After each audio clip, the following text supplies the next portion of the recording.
What should I plant along the riverbanks? It's a good question and it's got 100 different answers. But broadly speaking, you want to look at your profile up a riverbank. So say this is the top of the bank down to the river down here. So the way it works, you put things like grasses and sedges right along this area along here on the riverbank where it's going to stabilize that stream running through. It's going to provide habitat, shade, area for little invertebrates to live, which is going to support that aquatic life in there. And they're also, as that river level comes up, they're just going to lay over. So they're not going to get blown down the bank or anything. They're going to hold that bank together. And then as you come a little bit further up the bank, you want something with a large taproot that's going to hold in and stabilize that really well.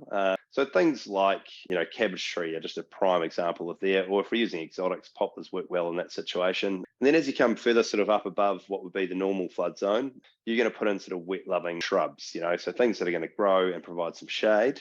For us here in the Waikato, that's things like wineberry, mahoe, pittosporums and stuff have their place there as well. And manuka, because it doesn't mind the wet as well, grows fast, established as well. So that's the type of way you should approach planting a stream bank, is that it's not just the same mix right the way through. You need to kind of get that diversity up there. One definitely do not do there is to plant flaxes along streams and rivers. So if you're doing it, stop. There'll be so many people who will watch this and go, oh man, I know what you're saying, and I've made that mistake.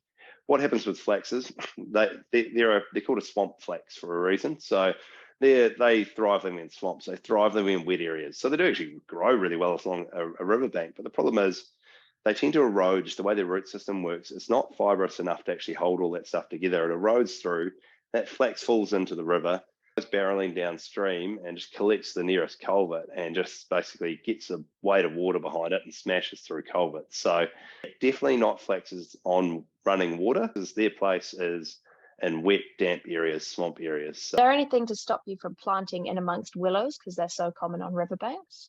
Yeah, there isn't. I'd ever talk to your council. So we do a lot of work with council on this sort of stuff, where checking you've got the right varieties in there. So if it's old willows that have been in for a long time that are falling over and they're impeding flow and that sort of stuff, they're going to have to come out at some point. So you don't want to go and plant a whole lot of plants in amongst them, and then 10 years later have to be in there with a digger, dragging these willows out and smashing your natives. So in that position, it's about getting the right trees. So there's some awesome varieties now, willows and poplars that can be planted alongside waterways that grow fast, provide that shade, stabilization, and then interplant them with natives. And eventually you wind up with a large sort of, forest alongside there.